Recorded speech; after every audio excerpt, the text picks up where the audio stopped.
Hello students, आज हम बात करेंगे राउंड रॉबिन स्केड्यूलिंग एल्गोरिथम के बारे में। Another way to schedule jobs is to assign a small amount of time to each process in which it executes.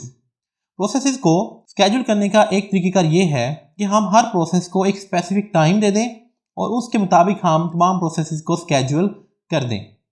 This small time unit is usually called the time quantum और time slice.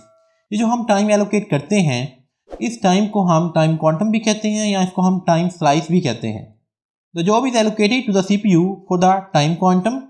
When the time quantum expires the CPU is allocated to the next process. कि हर process को एक time दिया जाता है, अगर वो टाइम एक्सपायर हो जाए तो हम अपने नेक्स्ट प्रोसेस की तरफ चले जाते हैं। एग्जाम्पल देखते हैं। लेट्स सपोज आपके पास ये 3 प्रोसेस हैं और उनका बस टाइम दिया गया है। इसको हमने सॉल्व करना है। अब हमने अपना टाइम स्लाइस फिक्स करना होता है।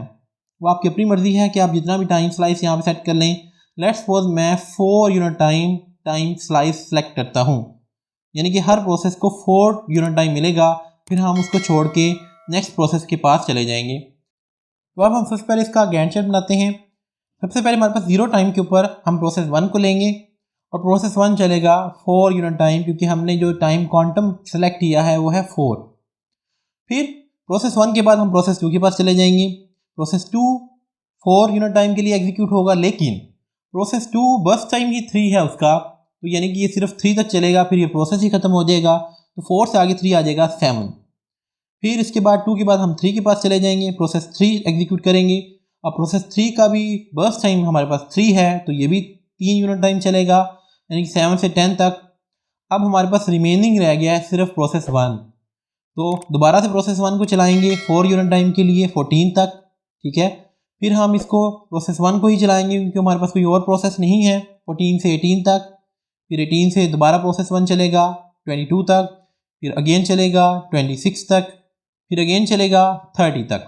यहाँ पर प्रोसेस 1 का बस टाइम भी ख़त्म हो जाएगा, यानी अगर हम यहाँ पे काउंट करें तो 4 हमने यहाँ चलाया, देन 4 8, देन 4 हमारे पास आएगा 12, देन 16, देन यहाँ पर 20, और ये फर्स्ट वाला जो हमने एग्जीक्यूट किया था 24। तो 24 ही हमारे पास प्रोसेस 1 का बस टाइम था।